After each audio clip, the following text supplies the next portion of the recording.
पिछले कुछ दिनों से हर व्यक्ति के मुंह से, हर न्यूज़ चैनल पर, समाचार पत्र के माध्यम से बस हम सुनते जा रहे हैं कि गौतम अडानी के शेयर बुरी तरह गिर रहे हैं, गौतम अडानी का स्कैम सामने आ रहा है, वगैरह वगैरह इस तरह की बातें हम सुनते आ रहे हैं। अचानक ऐसा क्या हुआ कि तीसरा सबसे अमीर व्यक्ति, जो दुनिया का तीसरा सबसे अमीर व्यक्ति था, वह दिन ब दिन खिसक कर चौथे, पाँचवें, फिर छठे, फिर सातवें स्थान पर आ गया। इसके पीछे 25 जनवरी को पब्लिश हुई एक रिपोर्ट है, जो कि अमेरिकी कंपनी हिंडनबर्ग की रिपोर्ट है। इस कंपनी का कुछ इतिहास आज हम समझने की कोशिश करेंगे और इसे जानने की कोशिश करेंगे थोड़ा बारीकी से। इस कंपनी का मालिक है नेट एंडरसन। यह कंपनी विश्व की लगभग सभी चर्चित कंपनियों, नई उभरती इंडस्ट्री कंपनी और अमीरों पर रिसर्च करती है। वह उसके पीछे की वजह जानकर उसे अपनी रिपोर्ट के जरिए लोगों तक पहुंचाती है। मुख्यतः शेयर मार्केट पर यह कंपनी पैनी नज़र बनाए रखती है। इस कंपनी पर भी कई तरह के आरोप लगाए जा रहे हैं, जो कि देखने में भी आ रहा है। तो हम समझने की कोशिश करेंगे कि यह कंपनी किस तरह से अपनी रिपोर्ट के जरिए किसी नई कंपनी को या किसी पुरानी कंपनी को या किसी बड़ी कंपनी को एकदम से गिरा सकती है। दोस्तों, ये शेयर मार्केट में यह कंपनी बड़ी किसी कंपनी को टारगेट करती है। इसे हम एक उदाहरण से समझेंगे।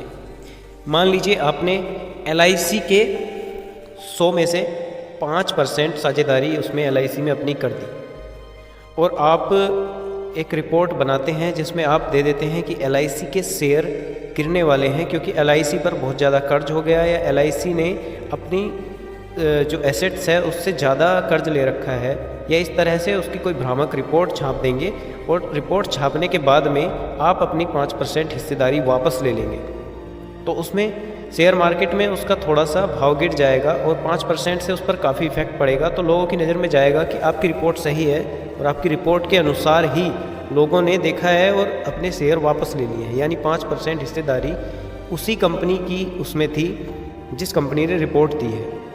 यानी रिपोर्ट देने के बाद में वो कंपनी अपनी 5% हिस्सेदारी वापस ले लेती है, जिससे बाज़ार में एक मैसेज जाता है कि उस कंपनी की रिपोर्ट आने के बाद में, यानी हिंडनबर्ग की रिपोर्ट आने के बाद में, और तब ये शेयर 5% कम हो गए हैं, 5% उसमें गिरावट आई है। तो उस तरह से एक कंपनी पूरी तरह से इससे इफेक्टिव हो जाती है।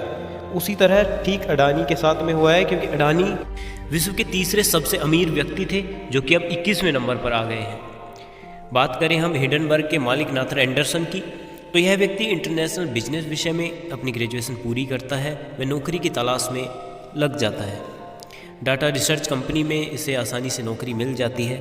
इसी नौकरी में एंडरसन शेयर मार्केट में अधिकतर अमीरों को देखता है। वह उनके डाटा को समझता है, बहुत कंपनियों को समझता है, उनके डाटा को वह किस तरह से क्या करती हैं यह समझता है। यहीं से उसके दिमाग में फाइनेंशियल रिसर्च कंपनी शुरू करने का एक आइडिया आता है। 2017 में इस आइडिया को हिंडनबर्ग कंपनी का नाम देकर वह शुरू कर देता है। इसका मुख्य कार्य था शेयर मार्केट एवं ट्रेडिंग में कंपनियों की विश्वसनीयता को जांचना, परखना और आम लोगों तक इसकी जानकारी पहुंचाना। हिंडनबर्ग नाम रखने के पीछे भी 1937 की एक बड़ी घटना है, जो कि ब्रिटेन में हुई थी। हिंडनबर्ग नामक विमान कुछ अनदेखियों के कारण क्रैश हो गया था। बस यहीं से एंडरसन ने सोचा कि शेयर मार्केट में होने वाले क्रैश को भी अगर पहले से ध्यान रखा जाए तो कुछ अनदेखियों को उसकी पहले से रोका जा सकता है, जिससे उसमें कोई क्रैश ना हो। इसी को ध्यान में रखते हुए हिंडनबर्ग कंपनी को शुरू किया गया था, जो 2017 में शुरू हुई थी। और इस कंपनी ने कई सारी कंपनियों की पोल खोली और उसे धरातल पर लाकर पटक दिया था। इसी कंपनी ने अडानी पर धोखाधड़ी से जनता का पैसा लूटने का आरोप लगाया है। हालांकि एंडरसन के खिलाफ इसमें अडानी ग्रुप द्वारा याचिका भी डाली गई है। तो ये दोस्तों, ये जानकारी कैसी लगी इसके बारे में हमें कमेंट करके बताइए।